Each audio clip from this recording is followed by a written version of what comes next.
আল্লাহকে জিজ্ঞেস করা উচিত ছিল যে আমি সুখে থাকতে চাই, কিন্তু প্রশ্ন তুলে দিলাম, চোখে তো দেখা যায় না। আর আমার কথা যেটা বুঝাইতেছি সত্য এটাই, বস্তু আসলে মানুষ সুখী হয় না।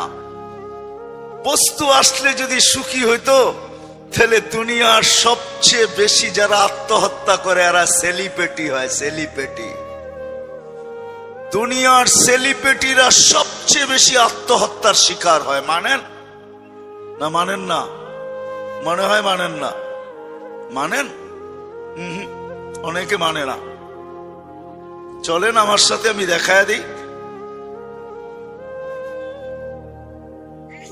সবচেয়ে বেশি অশান্তিতে ফিল করে যারা দুনিয়ায় সবচেয়ে বেশি সেলিব্রিটি হয়, এরা অশান্তি সবচেয়ে বেশি ফিল করে।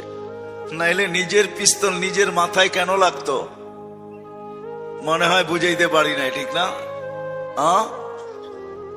তাইলে নিজের টাকার কিনা রশি নিজের গলায় কেন লাগতো? দেখাবো দুই চারজন। সত্য এটাই, সত্য এটাই। বস্তু দিয়া মানুষ সুখী হইতে পারে না, তাইলে তো ঐশী সবচেয়ে সুখী হইতো। ইতিহাস তাকায় দেখেন, প্রতি মাসে 1 লাখ